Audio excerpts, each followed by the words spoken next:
최근처럼 주식 시장이 조금 불안정하다라고 판단되고 있는 시점에 내가 이제 인출을 좀 해야겠다라고 판단되시는 분들 반드시 이 수익률 발생 순서 위험인 시퀀스 리스크의 개념 일단 잘 정리하시고요.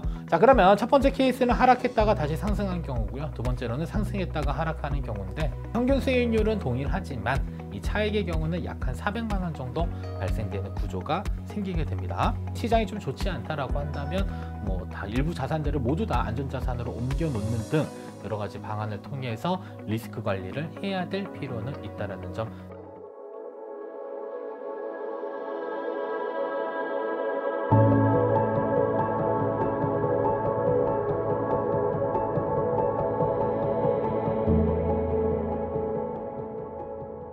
여러분 반갑습니다. 김홍건의 연금 수업 곤쌤 김홍건 인사드립니다. 자, 이번 시간 주제는요, 연금 인출할 때 반드시 알아야 할 이 시퀀스 리스크라고 하는 게 있습니다. 이건 뭐냐면 이 수익률 발생 순서에 대한 위험입니다. 우리가 장기로 막 투자를 했는데 평균 수익률은 동일한데 신기하게도 어떤 분은 연금 자산이 더 많이 남아 있고 어떤 분들은 연금 자산이 고갈되는 이러한 이렇게 이상한 현상들이 발생될 수 있는데 그것을 설명할 수 있는 게 바로 이 수익률 발생 순서 위험이라고 하는 시퀀스 리스크다라는 점 알고 계시면 되겠고요. 최근처럼 주식 시장이 조금 불안정하다라고 판단되고 있는 시점에 내가 이제 인출을 좀 해야겠다라고 판단되시는 분들 반드시 이 수익률 발생 순서 위험인 시퀀스 리스크의 개념 일단 잘 정리하시고요. 그리고 어떻게 하면 조금 이러한 위험들을 우리가 피해갈 수 있는지 관련 내용들도 이번 시간 영상에서 같이 정리 진행하도록 하겠습니다. 자, 먼저 개념 살펴보면요. 수익률 발생 순서에 대한 위험입니다. 자, 수익률이 떨어질 때 계속적으로 인출하게 되면 그냥 여러분들 잘 아시다시피 빨리 고갈되는 겁니다. 그리고 수익률이 열심히 발생하다가 그러니까 이익이 많이 발생하는데 내가 계속 인출한다라고 한다면 사실 내가 인출 금액은 3%로 잡았는데 수익률이 6%다라고 하면 이때는 마르지 않는 샘물이 발생이 될 수도 있습니다. 다만 중요한 건 내가 인출 시점에 주식시장을 예측할 수 있으면 정말 좋을 텐데 사실 우리는 시장을 예측할 수 있는 그런 능력들이 없기 때문에 이러한 수익률 발생 순서에 대한 위험들을 어떻게 하면 예방할 수 있는지 그런 부분들을 좀 살펴보실 필요가 있습니다. 자, 먼저 개념 보시면 자, 인출 1년 차에 10% 떨어지고요. 인출 2년 차에 10% 오르면 단순 평균 수익률입니다. 수익률은 그냥 0%. 자, 반대로 자 1년 차에는 10%가 이렇게 상승했다가 그다음에 인출 2년 차에는 10%가 하락했었을 경우에도 동일하게 평균 수익률은 0%가 됩니다. 자, 그러면 평균 수익률은 결과적으로는 같지만 최종적으로 내가 인출할 수 있는 금액과 그 다음에 인출 기간에는 차이가 발생되는데 왜 그러한 차이가 발생되는지 예시를 통해서 설명드리도록 하겠습니다. 자, 먼저 가정을 보시게 되면 연금계좌평가 1억 원 가정했고요. 매년 1,500만 원 많이들 이야기하시니까 1,500만 원을 인출했다라고 한번 가정을 해보겠습니다. 자, 먼저 첫 번째 케이스로는 하락했다가 다시 상승한 경우. 자, 그럼 1년 차에 인출하려고 했더니 1년 동안 무려 10%가 떨어지게 되는 이러한 경우가 있을 수도 있겠죠. 그리고 인출 금액은 그냥 단순히 연 1,500만 원 가정했을 때 잔액은 7,500만 원입니다. 물론 세부적으로 계산하게 되면 1,500만 원 빠진 금액이 마이너스 10% 이렇게도 우리가 계산할 수 있지만 그냥 보기 좋게 그냥 수익률 10%도 떨어졌고 인출 금액도 1,500만 원 빠졌다 이렇게 생각을 좀 해주시면 좋을 것 같습니다. 가끔 계산 잘 하시는 분들 보면 이거 막 가지고 내용 가지고 이야기를 하는 경우가 있어서 어떻게 계산했는지 미리 알려드립니다. 자, 그리고 인출 2년 차에는 수익률이 10%가 붙었습니다. 그래서 750만 원은 10% 붙었고 거기에 또 1,500만 원을 인출한 겁니다. 그래서 잔액을 봤더니 6,750만 원 이렇게 남아있는 상태고요. 자, 두 번째로는 막 올랐다가 그 다음에 하락하는 경우입니다. 그래서 첫 해 10%가 오르고 인출 1,500만 원 하게 되면 잔액은 9,500만 원이 남았다라고 볼 수 있을 것 같고요. 자, 그리고 인출 2년 차에는 수익률은 10% 떨어졌는데 여기에 추가적으로 인출 1,500만 원까지 했다라고 가정하게 되면요. 이때 잔액은 7,050만 원이 남게 됩니다.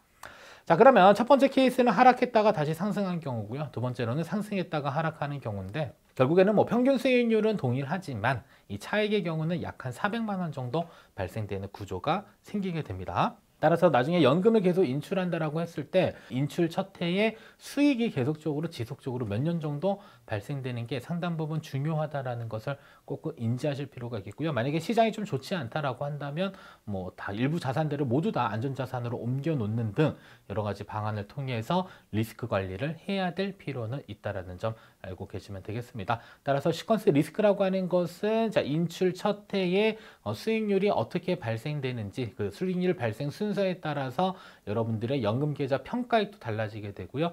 내가 인출할 수 있는 인출 기간에도 계속적인 차이가 생길 수 있다. 이런 부분들을 인지하실 필요가 있습니다. 자, 그러면 자, 이러한 수익률 발생 순서 위험 어떻게 피할 수 있냐? 첫 번째로는 일단 다각화된 투자 포트폴리오를 구성을 해볼 필요가 있습니다. 자, 우리가 흔히 수익률을 극대화하겠다라는 일념 하나로 대부분의 자산을 다 주식형에 올인하는 경우가 있는데 상당 부분 위험하다. 따라서 일정 부분은 반드시 안전자산의 투자 비중을 설정해서요. 예를 들어 뭐 안전자산의 40%, 위험자산 60% 섞어버리게 되면 각각의 기대 수익률이 3%, 10%다고 했을 때 이때 포트폴리오를 구성하게 되면 우리의 연간 기대 수익률은 한 7.2% 정도로 가져갈 수 있습니다. 자, 근데 이렇게 또 기대 수익률 10%짜리가 어딨냐 이렇게 이야기하시는 분들이 있는데 그냥 과거 대비 뭐 S&P 500을 뭐 한 2, 30년간 장기 투자했었을 경우에 우리가 생각해 볼 수 있는 기대 수익률이 한 10% 정도 된다라고 가정을 해볼 수 있기 때문에 내 기대 수익률은 10%가 아닌데 S&P 500을 샀다라고 하시는 분들은 어떻게 보면 여러분들이 생각하는 기대 수익률보다 더 많은 위험에 노출되어져 있는 부분들이기 때문에 일정 비중은 안전자산으로 가져갈 필요가 있겠고요. 그리고 리스크를 해지할 목적으로도 반드시 안전자산의 일정 비중을 편입해서 운용하는 습관을 들일 필요가 있습니다. 따라서 다각화된 투자 포트폴리오의 첫 번째로는 안전자산의 일정 비중을 일단은 편입해서 운용하는 그러한 운용, 인출 전략을 세우는 게 중요하다 인지해 주시면 좋을 것 같고요. 자, 두 번째로는 안전자산의 비중을 계속적으로 높이게 되면 가격 변동 위험을 줄일 수는 있습니다. 다만 가격 변동을 줄이는 건 좋기는 하지만 내가 실제로 인출했었을 경우에 장기적으로 인출한다고 가정하면 생각보다 많은 자금이 또 일찍 고갈될 위험들도 노출이 되어져 있습니다. 다만 시장 상황에 내가 딱 봤는데 느낌이 좀 싸하다라고 판단되시는 분들은 그래도 안전자산의 비중을 계속적으로 높여가면서 운용을 해 주실 필요가 있을 것 같고요.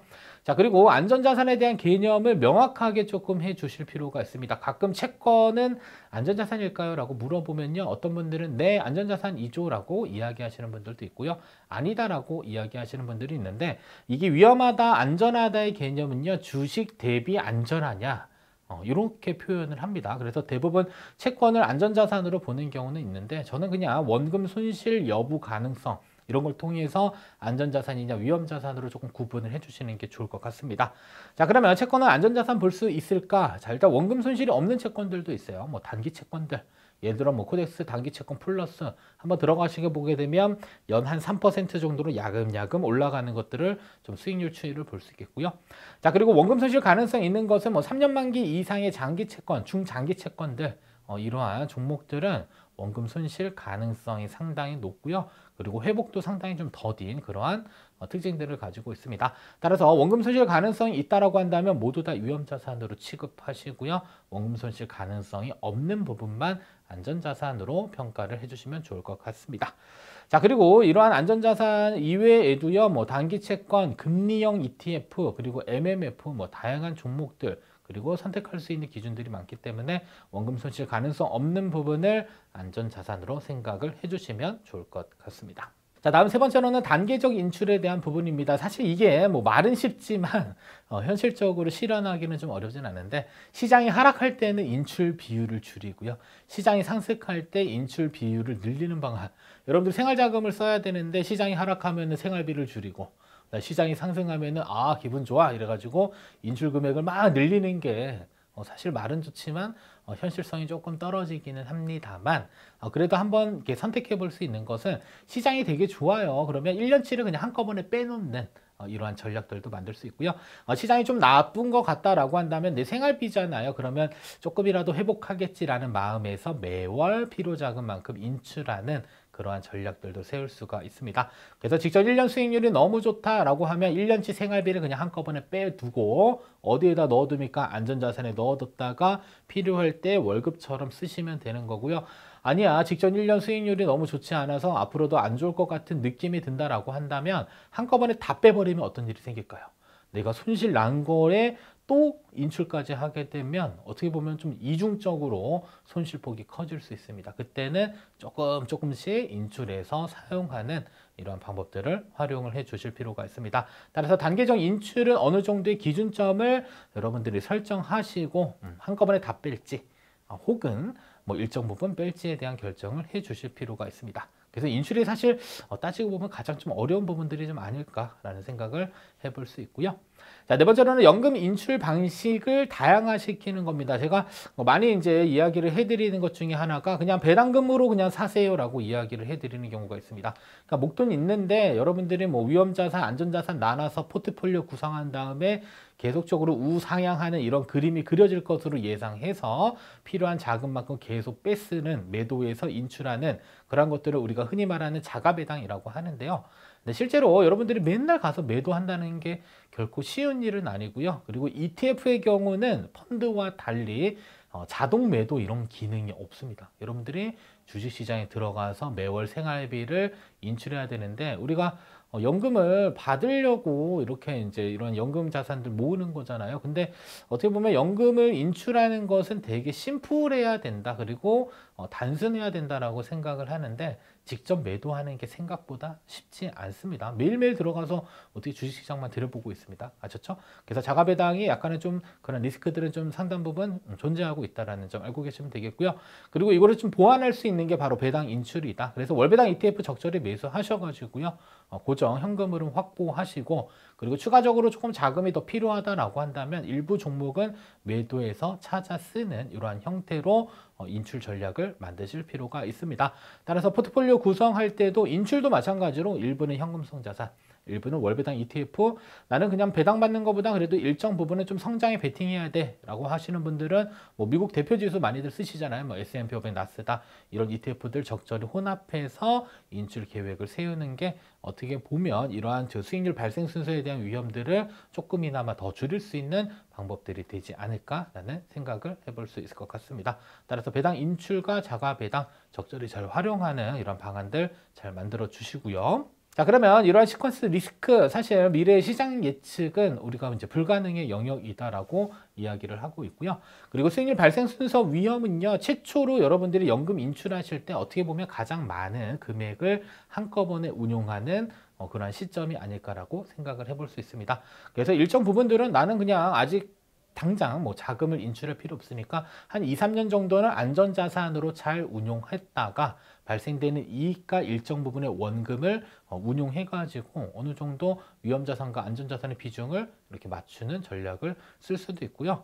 그 다음에 연금을 인출하는 시기에 어떻게 보면 높은 수익을 빨리 얻어야겠다라는 마음가짐 때문에 많은 금액들을 또 이렇게 위험한 자산에 투자하는 경우도 있습니다. 그랬을 경우에는 많은 평가 금액 대비 또 손실이 발생되면 또 손실폭도 많이 커질 수 있기 때문에 반드시 일부는 현금성 자산, 그리고 일부는 월배당 ETF로 포트폴리오 구성해서 고정적인 현금 흐름 확보하시고요. 그리고 추가적으로 플러스된 알파 금액들 있죠.